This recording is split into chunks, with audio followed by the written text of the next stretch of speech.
Students, आज हम keyword के बारे में डिस्कस करेंगे। तो आप देख सकते हो कि देखो कि मैंने कीवर्ड किस तरह से बनाया है। एक बार जरा मैं ऐसे सैंपल करके दिखाता हूँ आपको।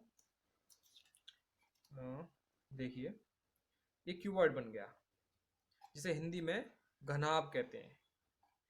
घनाभ, देखिए इस टाइप से आप देख सकते हैं। बिल्कुल ये कीवर्ड बनाया है मैंने।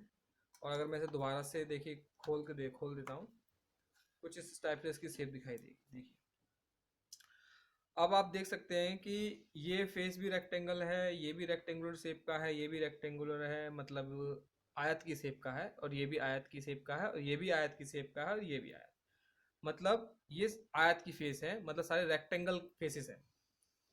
अब हम जानते हैं कि रेक्टेंगल मतलब आयत का फॉर्मूला क्या होता है। अगर हमें कहा जाए कि रेक्टेंगल का एरिया बताओ, मतलब आयत का क्षेत्रफल निकालें, तो आयत का क्षेत्रफल निकालने का फॉर्मूला होता है लंबाई गुणा चौड़ाई, मतलब लेंथ इनटू में ब्रेथ। अगर आप इसको देखिए जरा, ये जरा मैं आपको समझाऊंगा, थोड़ा वीडियो थोड़ी लंबी हो सकती है, पर ध्यान से देखना।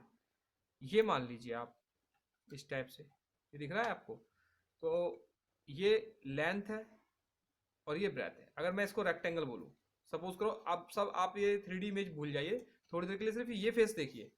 तो ये अगर लेंथ है और ये ब्रेथ है, मतलब ये लंबाई है तो ये चौड़ाई है, तो इसका क्षेत्रफल क्या होगा? ये लेंथ और ये ब्रेथ, एल इंटू में बी, मतलब लंबाई गुणा चौड़ाई।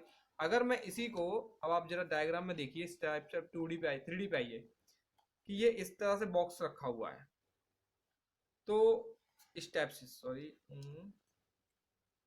ये इस टाइप से रखा हुआ है कुछ, ये। अब आप इस तरह से देखेंगे तो ये आपके सामने बॉक्स है, तो ये क्या होगी? इस बॉक्स की लंबाई होगी, और ये क्या होगी? चौड़ाई, मतलब ब्रेड्थ होगी, और ये इस बॉक्स की हाइट होगी, मतलब एच होगी। तो अगर मैं इस फेस का ही क्षेत्रफल, मतलब एरिया निकालने की को निकालूं, तो एरिया ऑफ रेक्टेंगल है, फेस तो सारे रेक्टेंगल ही है, तो रेक्टेंगल का एरिया होगा लेंथ इंटू ब्रेथ। तो ये लेंथ है और ये हाइट है, मतलब जो ब्रेथ है, जो हम रेक्टेंगल में ब्रेथ होती है, वो यहाँ पर 3D इमेज में हाइट का काम करेगी, देख सकते हैं। तो ये एल एच एरिया हो जाएगा, ये गुणा में ये, मतलब लेंथ इंटू में हाइट। इसी तरह से मुझे इसका एरिया निकालना है, ये वाला एरिया। तो ये क्या माना था हमने? देखिए, ये लेंथ थी तो ये ब्रेथ थी, और ये हाइट है, ये वाली, ये हाइट है।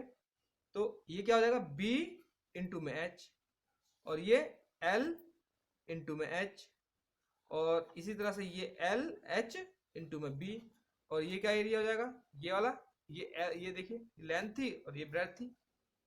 हाइट तो डियर ये थी ना, तो ये लेंथ इंटू ब्रेथ हो जाएगी। तो ये लंबाई गुणा चौड़ाई। तो हमारे को एक प्लेन सरफेस का फेस निकालने का फॉर्मूला, ये रेक्टेंगल मतलब आयत की शेप है, और ये आयत का एरिया निकालने का फॉर्मूला सिंपल सा लेंथ इंटू में ब्रेथ होती है। मतलब एक ये वाली साइड का गुणा कर दो और ये वाली का, चाहे ये कोई सी भी हो। अगर मैं इसे 5 बोल दूं और ये 3 बोल दूं, तो 5 3 जा 15 हो जाएगा, तो इसका 15 सेंटीमीटर स्क्वायर या मीटर स्क्वायर एरिया हो जाएगा। इसी तरह से ये बनता है। अब डियर, इसमें स्टूडेंट्स, अब बच्चों को डाउट होता है कि कर्व सरफेस एरिया मतलब वक्र पृष्ठ क्षेत्रफल क्या होता है। तो वक्र देखिए, देख सकते हैं आप, ये वाला क्षेत्रफल, ये दोनों, और ये वाला, मतलब ये वाला, ये साइड साइड का जो एरिया कहलाएगा, ये वाला, ये। अगर आप जैसे सपोज करो कमरे में बंद है, तो कमरा अगर इस तरह से होगा, तो ये वाले जो एरिया होता है, ये वक्र पृष्ठ क्षेत्रफल कहलाता है। और अगर कुल पृष्ठ क्षेत्रफल की बात की जाए, जिसके अंदर ये टॉप और ये बॉटम, मतलब टॉप और बॉटम दोनों जोड़ दिए जाते हैं, तो ये टोटल सरफेस एरिया होता है। लेकिन वक्र के अंदर सिर्फ साइड और साइड की बात की जाती है। तो ये फॉर्मूला अब ये है। तो अब आप देख सकते हैं जरा एक बार, तो अब एक बार देखिए कि इस टाइप के कितने फेसेस हैं? दो, एक और दो, और इस वाले फेस का एरिया कितना है? एल इंटू में बी, तो नीचे वाले का भी एल इंटू में बी, तो 2L भी हो जाएगा। और ये वाला बी इंटू में एच, तो देखिए एक और ये वाला, सॉरी, ये वाला बी इंटू में एच, तो ये भी दो सरफेसेस है, बी इंटू में एच, तो मैं इधर भी बी एच और इधर भी एच, 2BH हो जाएगा, आप देख सकते हैं।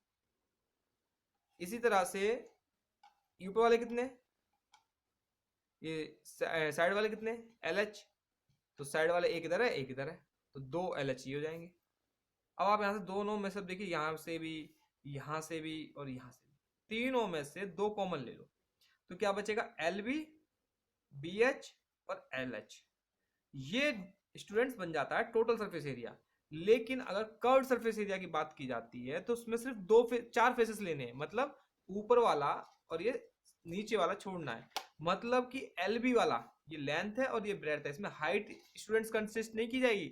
हम इसमें हाइट को इंक्लूड नहीं करेंगे, क्यों, क्योंकि हमें हाइट से कोई लेना देना नहीं है। यहाँ देखिए, ये इसमें हाइट का काम क्या है, ये तो लेंथ है और ये ब्रेड्थ है। जैसे हमारे कमरे में फर्श होता है और छत होती है, उसमें हाइट तो ना होती है, उसमें लेंथ और ब्रेड्थ होती है, लंबाई चौड़ाई। यही तो ना कहते हैं, अगर मैं फर्श का क्षेत्रफल निकालूं, मतलब कोई कमरा है और ये सपोज करिए यही कमरा है और कमरे का क्षेत्रफल निकालने के लिए कह दिया जाए, या आप यहाँ देखिए ये कमरा है नीचे वाला, इस कमरे में ये छत का क्षेत्रफल निकालने या फर्श का क्षेत्र निकालने के लिए कह दिया, तो क्या निकालेंगे, छत का, यही छत है तो इसमें हाइट तो है ही नहीं, तो इसलिए हाइट वाला एरिया कंसिडर नहीं किया जाएगा, मतलब ये वाले एरिया नहीं लिए जाएंगे, ये वाले ये टॉप और ये नहीं लिए जाएंगे बेस वाले। तो आप इसमें ये देखिए, यही तो टॉप था और ये बॉटम था, इनको इंक्लूड मत करिए, सिर्फ यही तो कर्व सरफेस एरिया है जो कमरे को बना रहे हैं।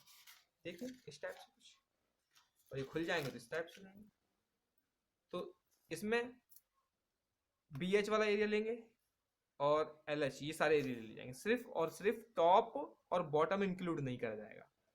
तो देखिए 2LH 2BH, तो सब में से 2L और 2B, और यहाँ देखिए यहाँ भी H है और यहाँ भी H है, और ये भी 2 है, यहाँ भी 2 है, तो यहाँ से 2 कॉमन ले लिया, तो और यहाँ से H कॉमन ले लिया, ये मैंने साइड में ले लिया। इसको ऐसे भी लिख सकते हैं आप, कोई दिक्कत नहीं है, 2H और L प्लस में B, इस तरह से भी ले सकते हैं।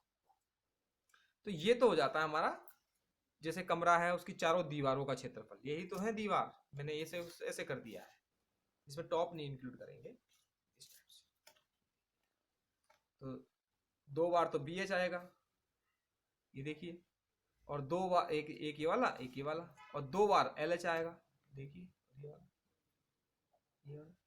तो इसमें से इस टाइप से ये फॉर्मूला बन जाएगा, ये भी फॉर्मूला है और ये भी फॉर्मूला, दोनों फॉर्मूला सेम है, कोई दिक्कत नहीं।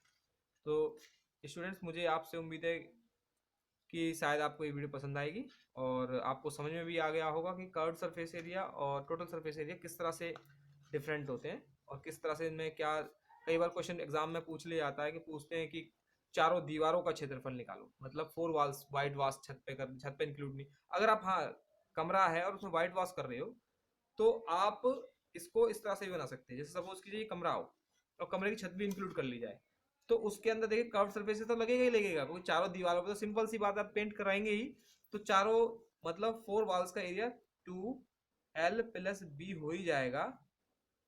प्लस में टॉप छत पे भी तो पेंट करा रहे हैं आप, सपोज की ये छत है, छत पे तो पेंट कराएंगे, फर्श पे तो पेंट कराएंगे नहीं, तो उसमें ये LB भी इंक्लूड हो जाता है। ये भी ऐसे कर सकते हैं, या फिर आप टोटल फॉर्मूला लिख दीजिए,